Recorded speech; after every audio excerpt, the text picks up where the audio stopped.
perkenalkan, nama saya Wendy Utomo, alamat Desa Simpung Layung, Kecamatan Muarauya, Kabupaten Tabalong, masih wilayah Indonesia Raya.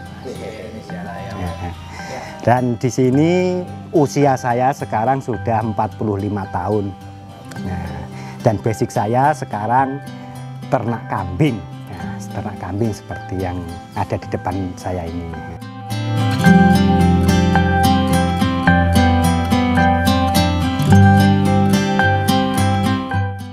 Nah, saya ternak kambing mulai dari tahun 2014. Nah, 2014 terus saya mulai dari kambing kacang 2 ekor awal mulanya. Dan sekarang ini masih sekitar 25 ekor karena sudah banyak yang terjual.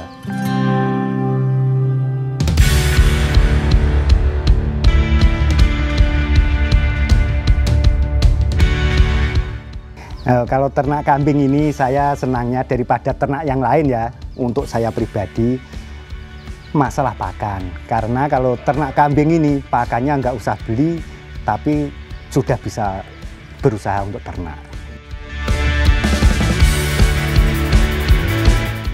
Masih di jalur yang lama, tetap ulun breeding pengembangan terus, pokoknya pengembangan. Nanti kalau kedepannya mungkin bisa di penggemukan.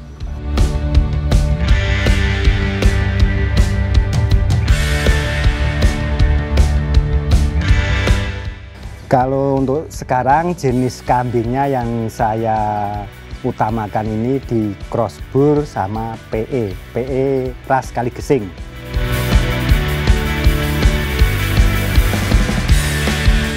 Crossbur kedepannya rencananya untuk memenuhi keperluan daging, soalnya crossbur memang diperuntukkan untuk kambing pedaging. Nah, kalau di PE-nya mungkin kedepannya itu di seni, kontes seni.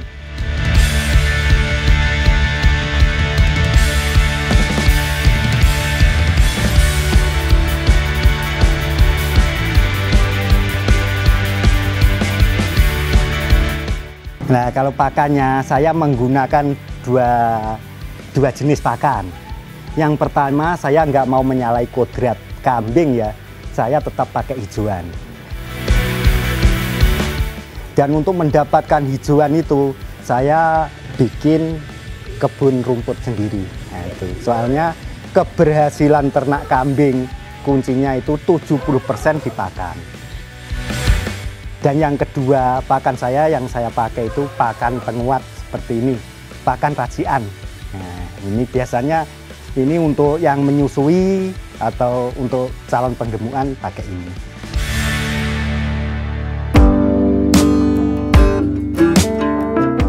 Ini pakannya pakan tambahan gitu aja. Kalau yang bagusnya ya semi konsentrat gitu aja.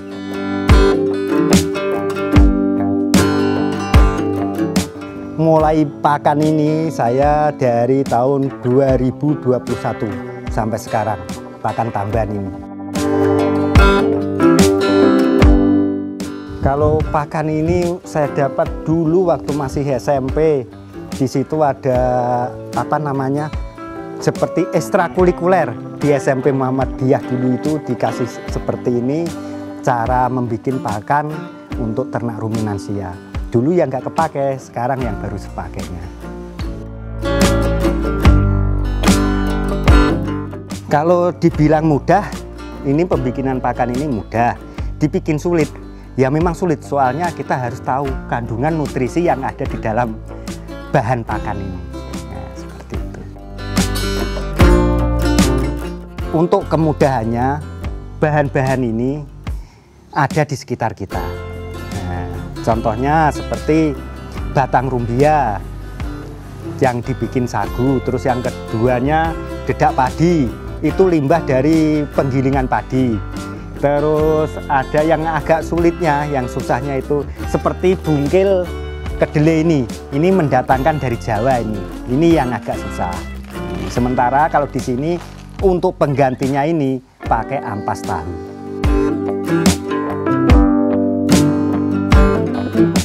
Kalau untuk ini ya, untuk pembikinan pakan tambahan ini semi konsentrat ini ada 1, 2, 3, 4, 5, 6, 7 bahan.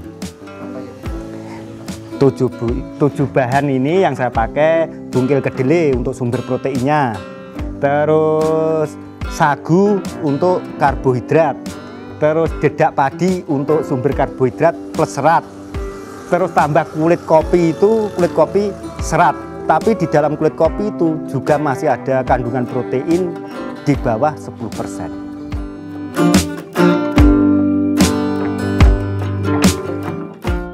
Menggabungkannya, bahan yang paling banyak ditaruh di paling bawah. Setelah itu tambah lagi yang agak banyak di atasnya.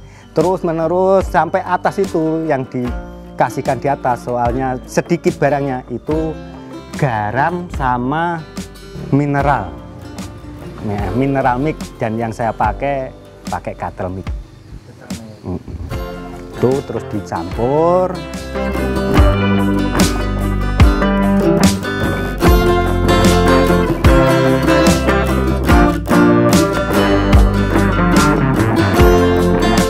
Kalau biasanya nyampurnya itu, kalau skala besar saya menggunakan mesin chopper ini. Kalau cuma sedikit bikinnya manual gitu. Nah, perbandingannya ini saya memakai seratnya itu 40%, serat 40%, terus proteinnya 30%, sama itu karbohidratnya 30%. Jadinya full 100%. Yang saya pakai untuk sekarang ini. Kalau untuk hasilnya pakai pakan ini lebih ringan, Pak. Lebih ringan. Lebih ringannya seperti ini. Biasanya kalau saya ngasih kambing 25 ekor ini, kalau hijauan itu bisa 8 sampai 9 ember yang saya duduki ini. Tapi kalau pakai pakan ini, sekali makan cukup 2 ember ini aja. Itu perbandingannya. Dan kambingnya sudah terlihat pasti gemuk.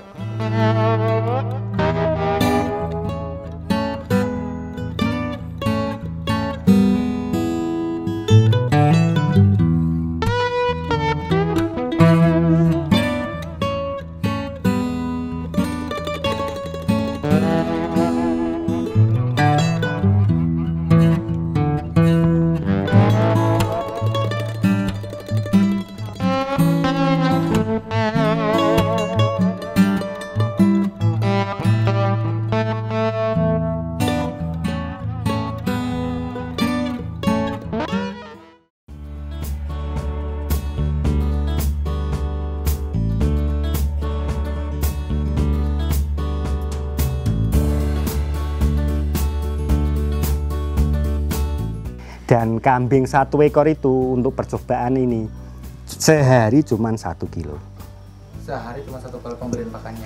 Jadinya dikasihkan 2 kali, pagi setengah kilo sebelum hijauan dan sore setengah kilo sebelum hijauan.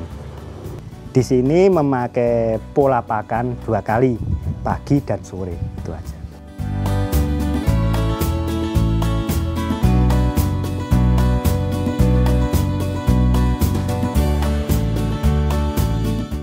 Seperti kita kalau misalkan makan, apabila kita dikasih langsung banyak, pasti nggak menghabiskan.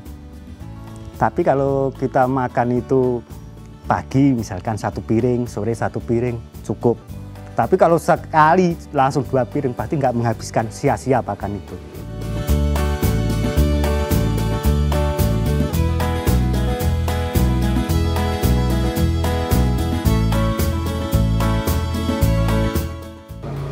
Ini ada 2 metode, Mas. Dikasihkan langsung bisa, difermentasi lebih bagus jenis pakan ini. Dan ini lebih bagus dikasihkan kering, enggak dicomborkan. Kalau kita comborkan, dampak kekurangannya ya ini kan dikasih air basah. Misalkan nggak habis, ya udah buang. Kalau kering, misalkan nggak habis, kita ambil lagi, simpan, besok kasihkan lagi, masih bisa. Itu.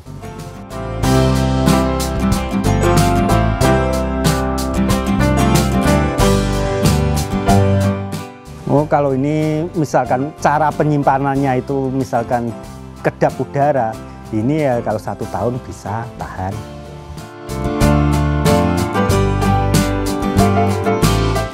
Untuk sementara ini yang untuk uji coba ya, ada yang sampai 5 bulan. Memang itu untuk uji coba aja. Tapi kalau untuk racian saya sendiri ini paling 1 minggu habis, 1 minggu habis. Nah, itu kalau yang dikasihkan langsung. Tapi kalau untuk yang difermentasi harus melebihi daripada 21 hari baru dikasihkan. Harus wajib hukumnya itu kalau fermentasi.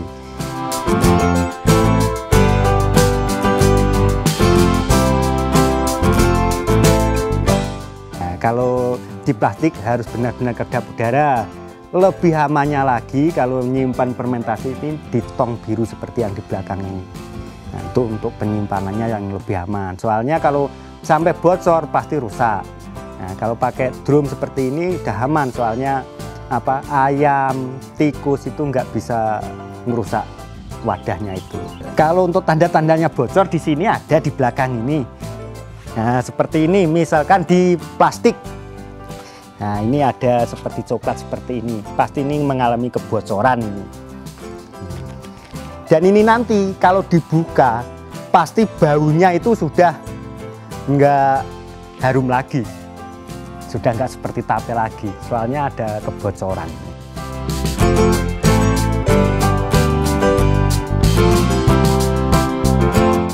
Jelas kalau seperti ini, kalau sudah bocornya sudah melampaui batas, itu wah pasti mengganggu di ternak. Yang pertama palatabilitasnya, tingkat kesukaannya, soalnya baunya sudah berubah itu berkurang. Terus kedua pasti ya itu tadi mengganggu di situ, soalnya itu sudah dimasuki bakteri lain, udah itu bakteri jahat, bakteri patogen maksudnya.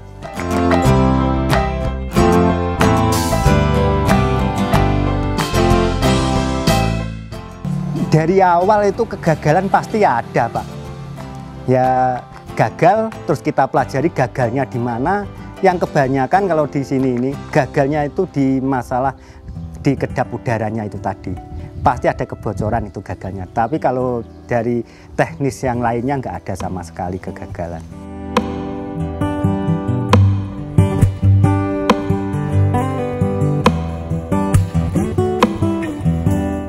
Pasti pertama belajari, pasti nggak lahap pertamanya.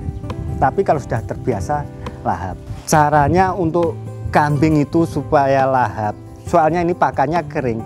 Kita carikan pakan yang kesukaan kambing yang kering. Satu contoh, dedak padi. Dedak padi yang halus, yang memang yang bagus kualitasnya itu disukai kambing. Jadinya kambing itu dikasih pakan ini, terus atasnya ditaburi sama dedak itu. Nah, itu cara mempelajarinya seperti itu.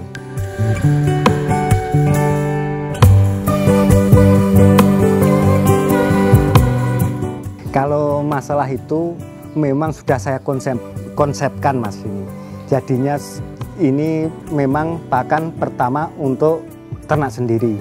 Tapi misalkan ada lebihnya, ada teman yang menginginkan, ya tetap bagikan. Maksudnya bagikan, kita juali gitu.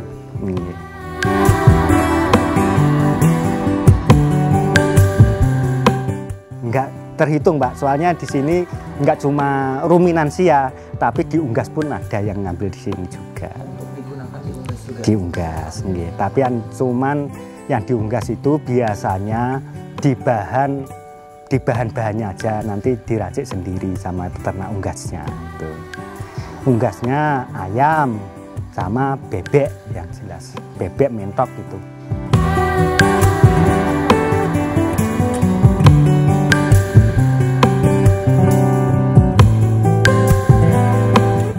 Kalau dilihat sekilas dengan pakan seperti ini, kelihatannya itu menghabiskan modal. Tapi hitung-hitungannya justru dengan pakan ini mengirit tenaga plus mengirit biaya.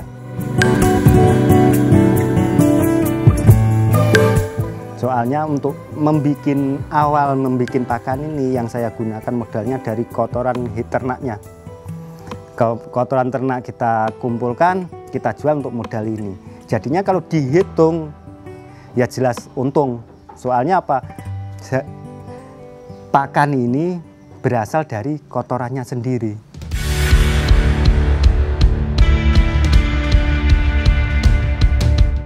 Kalau manfaatnya ya banyak, Pak. Banyak. Yang pertama pasti mengurangi hijauan pakan. Nah, hijauan pakan itu walaupun nggak beli, tapi itu capeknya bukan main.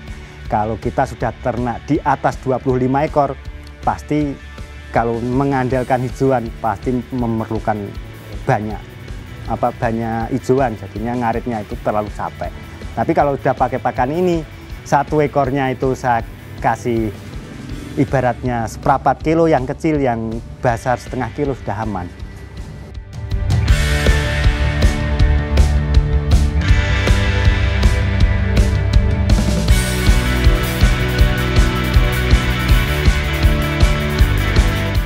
Kalau untuk membuat pakan ini kita harus belajar terus. Belajar maksudnya belajar ilmu nutrisi. Soalnya kalau ini bisa salah-salah mengisi mencampurnya untuk kandungannya itu berimbas di ternak kita. Jadinya ternak kita maunya dibikin gemuk malah jadi kurus. Nah, itu imbasnya kalau minim ilmu nutrisi untuk pakan tambahan ini.